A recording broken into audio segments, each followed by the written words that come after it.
What's going on, guys? This is Sidney Cumbie with yet another makeup video. So I'm just going to be voicing over this video for you guys. And of course, I often miss some things in this video, and I'm very sorry if I miss anything. So make sure you guys comment below if you need help with anything I said. And here it goes. Let's get this thing started.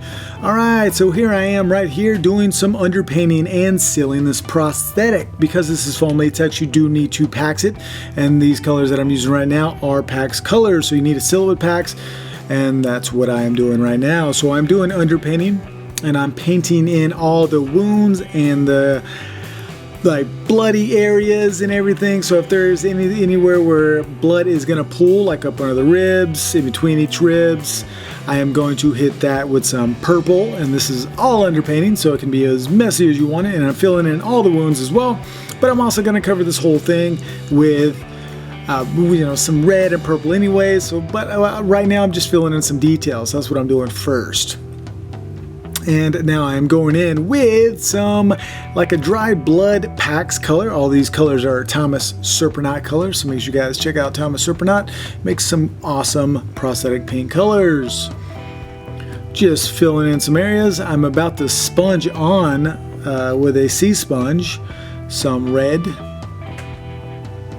This one is the maroon purpley color. I'm sponging it on. I will do the red as well, and I'm just hitting it light. I'm also going to go with a flesh color over this, so I don't need to completely cover it with this. I'm mainly just focusing on the shadow, bloody parts, the wounds, and everything. So I'm just dipping it around, doing it with a sea sponge. Now I'm hitting a little highlight area with a little bit of pastel yellow to sort of make sure the bones stick out. So any of the bony areas, I made sure it's going to stick out with a little bit of pastel yellow.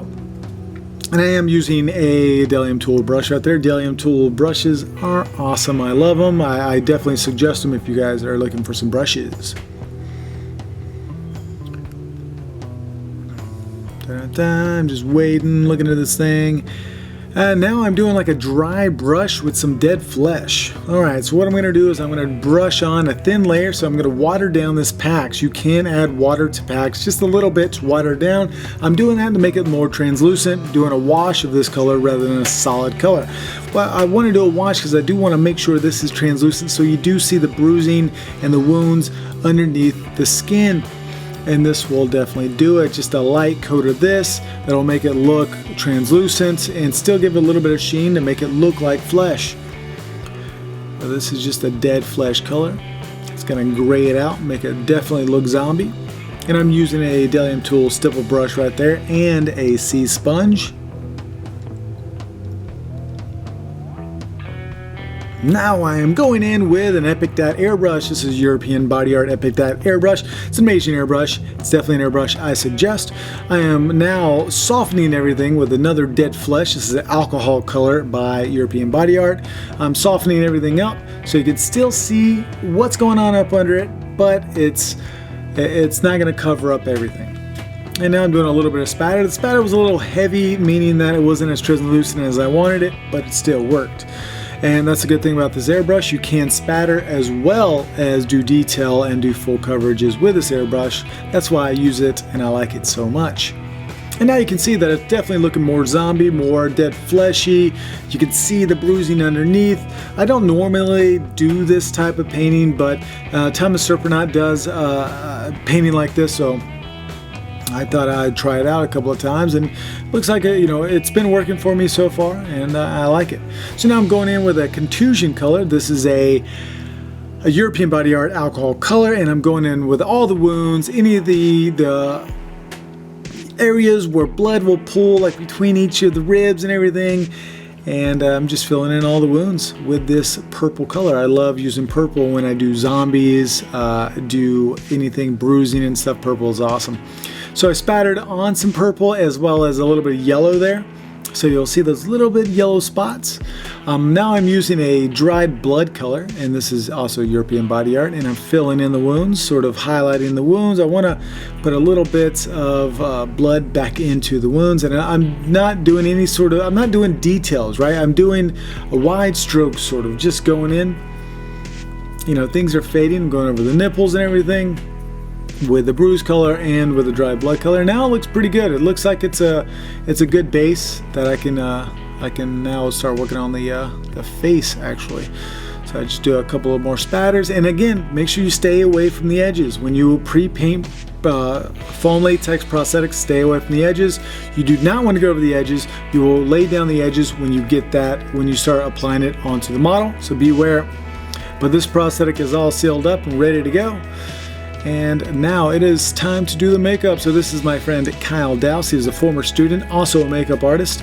I like that he was slim and that he has a pronounced chin. It makes the zombie look more bony.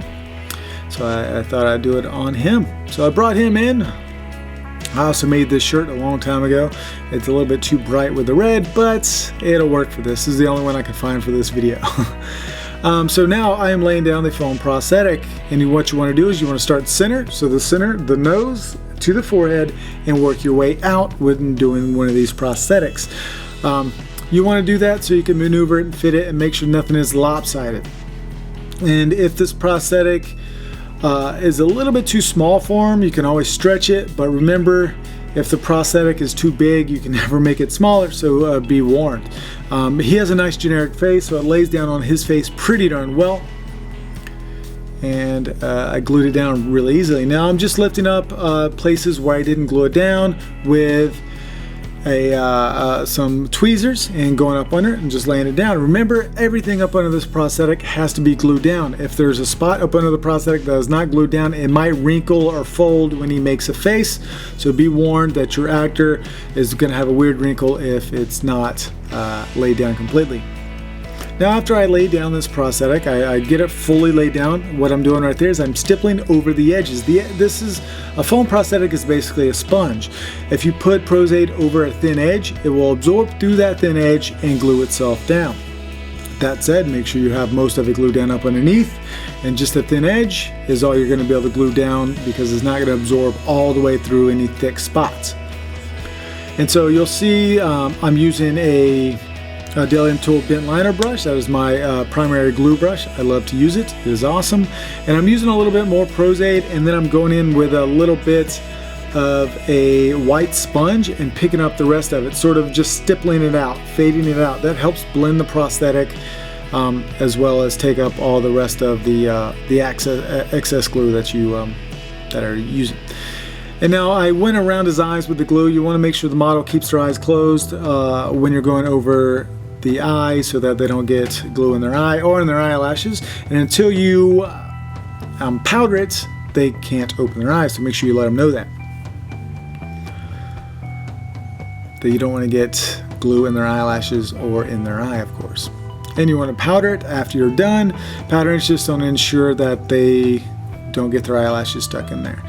Now, this is just a gore piece that I'm putting on his cheek right here. This piece is made for a neck, but I decided I wanted to change the shape of his face, so I went with this piece to be on his face, and I like that it changes the shape of his chin right there. And now it's the same principle. You want to work from the inside of the prosthetic out. This is a relatively small piece, so I just applied glue on the back of it and laid it on his face. Now, to ensure a really strong bond, you want to put it on its face and on the prosthetic. But for this, because I'm going to remove it right after I'm done with this, we're not doing anything with this makeup except for having fun and practicing, you know, just hanging out. So now right up there on his lip, I'm putting a little bit of zinc oxide powder. Zinc oxide powder is going to dry it out just to ensure that this prosthetic will stick, because around the mouth is usually a damp area. So I just glued it straight down with the zinc oxide still being on his face. I just glued it right over it and laying it down. It's pretty easy. This is a ripped lip. You'll see it when it gets painted. And now right here, I'm drying it with my airbrush. So I'm not having any paint come out. I'm just drying it, just having air. So now if you have any kind of spots that you don't like, there's a harsh edge or something that doesn't look right, you can always go over it with a little bit of Bondo. This is Mel Gel Bondo. It dries a little bit quicker. I like it. And so I just ramped it up right there. Now I'm going over it, so I'm sealing this prosthetic right now. I'm putting a little bit of Pax on there. This is Pax. This is really washy Pax. So I'm just doing underpainting right now of some washy Pax. So it's really thin. I thinned it out with water, and I'm just hitting all the gore spots, of course, filling in all the detail first around the eyes and everything, brushing it in, making sure everything is looking really nice. And just underpainting, I am going to do exactly what I did on the chest, you know, stipple a lot of these undercolors across the face. And I like using a lot of packs for zombies because it gives like a layer of skin that's a little bit wrinkly if you go kind of thick with it. And I sort of like, you know, it's like almost doing an old age stipple. So now I'm using a sea sponge, stippling a little bit of this red around the face. And again, not covering the whole thing because I am going to go over this with a dead flesh. And a little bit of that purple's going on there as well.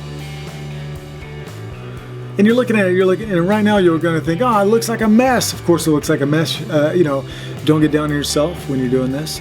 You will be able to make this into something really cool as soon as you start putting in dead flesh. And that's what I'm doing. I'm using a Delium Tool stipple brush, and I'm just brushing on a really thin layer of dead flesh, building up the color over the color that I already put down so that I can still see the bruising underneath the skin, still see like the blood layer underneath the skin, but also putting a nice layer of dead flesh on there.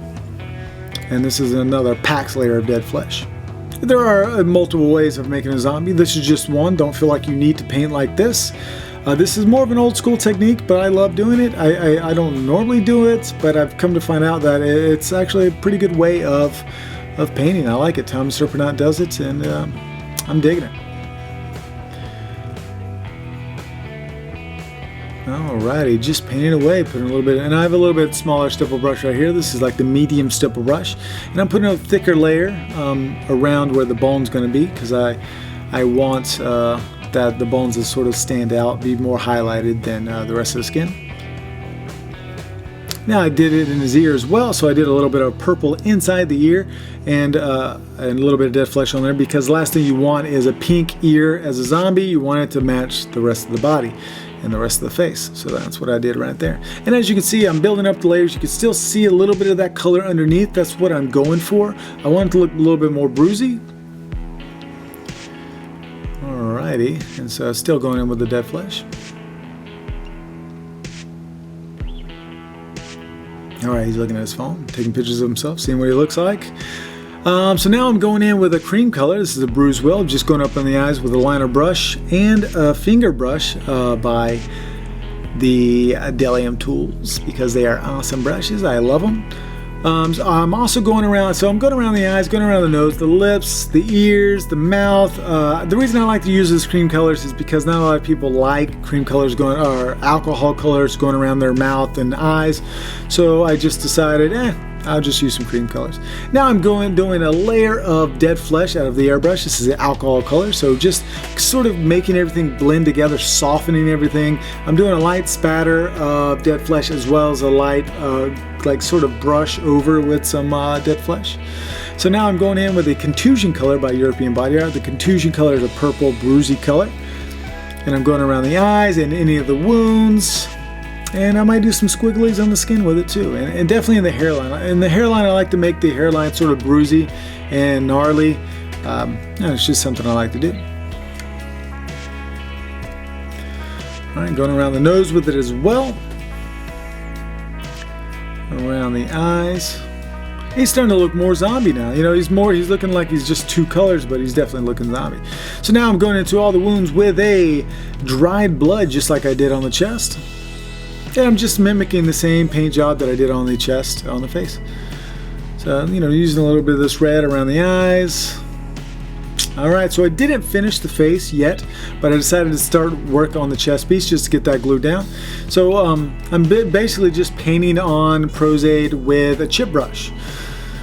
And then laying this thing down. Now, because he's going to have a wardrobe on, you're not going to see a lot of these edges around the shoulders and around the stomach and below. So I'm not exactly going to finish painting those and lay those down. But what you really want to do is you want to completely paint this thing on. So make sure there are Prosade all over the chest and stomach, just so you don't get any weird folds and wrinkles when he starts to lean over, because what's going to happen is you're going to get a weird fold if there's not glue up under it, just like I was talking about the face, so be aware of that. Still just painting it on, wrapping around his body. And as you can see, I stayed away from the edges with the paint job because I'm going to apply those edges. And it's always best that they are blank. As you can see right here, I'm using a little bit of Prosthetics, lifting up the edges and going up underneath.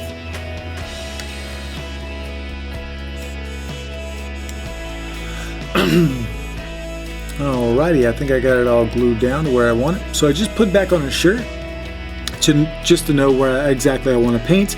So I'm using a little bit more. This is a brighter red color than I used last time on the chest and on the face, but it was handy, so I used it. I'm still going over with the purple, so that is fine as well. Alright, so we just stippled that on. Now I'm also going to go over this with some dead flesh, just like I did on the face and chest. So I'm stippling it on with a C sponge right now because I use C sponges to cover up large areas. And I'm using one C sponge to stipple it on, and the other one to sort of blend it out a little bit if it looks too harsh, if it's too thick. So I have 2 C sponges in my hands right now. And I sort of like how bruisey it looks right there. I wish I would have left it a little bit more bruisey. I did go over with more flesh on this, but you know, it still looked good in the end. It still looked alright. And I was also looking at it thinking maybe I should have put a wound on the neck right here. Yeah, you know, things happen. So now I'm painting the back of the neck just with the dead flesh, just to lighten it up a little bit so it matches the rest of it. I did that just so that if I caught it on camera, it'd still look the same. So now I'm just using a light brush of the dead flesh over his neck and doing a light spatter as well, sort of blend everything together, just like I did on the chest and face. Just going over it, it's looking good. A little bit of airbrush. I think I just used a little bit of purple there to hit sort of hit a shadow on his neck. See, spattered a little bit of purple going on right there. Still using the Epic That airbrush because it is an awesome airbrush that I love to use. Spattering it all over, blending everything together, trying to make it one. Alright, now I got the contacts in, and now I'm sort of fixing the eyes, putting a little bit of cream color around his eyes, just making sure everything sort of matches. And I'm using a little bit of blood color now. This is a Blood 5 a little palette from PPI Premier Products, and I'm just filling it in, just sort of hitting the wounds again with a little bit of blood color, some like, you know, old dried blood. And if you're looking to get some contacts like these, you have to be measured for scleras. That's kind of expensive, and then you also have to pay quite a good price because they are all custom hand painted. So these contacts are going to be a little bit more expensive. So keep that in mind. So even for the body right here, I'm using the blood colors to fill in some of the wounds. Still not doing crazy detail. Hitting some of these areas with a little bit of blood color. He's looking pretty good. Spattering, trying to finish this thing up. I end up spattering like a dead flesh, a bruised tone, the red dried blood, and a little bit of yellow. You know, I like to toss in a little bit of yellow there and make them a little bit more jaundiced in some areas. And so this is what I'm going in with right now. And I think I have just a little bit too much red spots on the forehead, but I think I correct those, and I do a little bit of spatter over, a little bit of purple spatter over his head to sort of blend that. You know, where I'm at right now, I got some harsh lights pointing at this makeup, so it's a little hard to see sometimes some colors, and yeah, you got to move into a different light. You got to step back and see what you're doing. So now I'm going in with hair. How I do zombie hair is very easy. I use just a conditioner. I wet his hair and I put a little bit of conditioner in, and it makes his hair look greasy, and it makes it look nasty. And it's going to dry like that. It's going to stay. So that is how I do hair, just a conditioner. It smells like strawberries. Alright, so now I'm using a little Glisten Up. This is a Surprenant product. It is made to just make something look shiny. And so it's like a gloss medium. And I use it in the wounds, and I'm using it on the wounds on the chest. Sometimes I like to smear it all over, but he already has a translucent look to him. He has a sheeny look already. So I'm just going to leave it and not put that glisten up everywhere. So now I'm doing a thin layer of packs on his hands, just a really thin layer of packs on his hands, watered it down quite a bit just to get a good base, and then I'm gonna airbrush some dead flesh on there right here. I'm just airbrushing it all over, and I'm going really quick with these hands. The hands are not super important. I'm gonna make them grungy, gonna make them nasty. I'm doing really quick hands, putting some bruise tones on there in between the fingers, on the fingertips. I'm gonna put some like dried blood, yada yada. But I'm also going to make them dirty because zombies have dirty hands, so they're going to be digging in the trash, you know, or I say digging in the trash, like they're homeless people. No, they're going to be digging in the bodies. They're going to be, you know, going for people, trying to get through doors, crawling on the ground, you know, just going through some nasty shit. So they're going to have just some dirty hands. So I'm just doing broad strokes for the hand. I put spatters all over it, and then I'm about to use a brush. I'm about to use a stipple brush and make them really dirty. Let's see what I do. Alright, so I'm putting a little bit of brown on the fingertips, making them dirty, putting brown you know, on the inside of the hands and everything, like they're digging through nasty stuff. I'm also going to put black, make them sooty all over its fingertips as well, and on the fingers and on the hands and on the wrists. And then I'm going to go in with like a dried blood color. Alrighty, so that's it. And you know, I did go in with a little bit of blood eventually, but I wanted the first look to be like this. I wanted it to be no blood, just an average zombie, you know, crazy looking zombie. I did end up going in with a nasty gel brown blood. It's Thomas Surprenant blood. I apply the blood inside the wounds, in the hairline, around the nose, the mouth and stuff, spritz it with a little bit of water, and it drips down the face, and it looks natural and it looks nasty because it is a brown looking, old looking blood. So I like to use that blood just because it looks like a nasty zombie blood, and it's a really great blood, and I haven't found anybody else that makes a blood like it. But this is it. I hope you guys get something out of this video. Again, I know I don't mention everything. It's quick videos. But if you watch enough of my videos, you'll get the hang of it. Especially just ask me a question. I'll try to get on here and help you out with it. But again, guys, without your help for subscribing and watching these videos, I can't do these videos. So you know, they're expensive. These prosthetics are you know, kind of expensive. You look them up. Go to rbfxstudio.com. and you'll see exactly what I mean. And makeup is not cheap. I'm sure you guys know it, especially if you want to be a makeup artist. So make sure you subscribe, watch the videos, share the videos, and I can do way more of these, and you can learn way more. And until next time, guys, catch you later. Subscribe, watch, share, and I thank you for watching. Bye.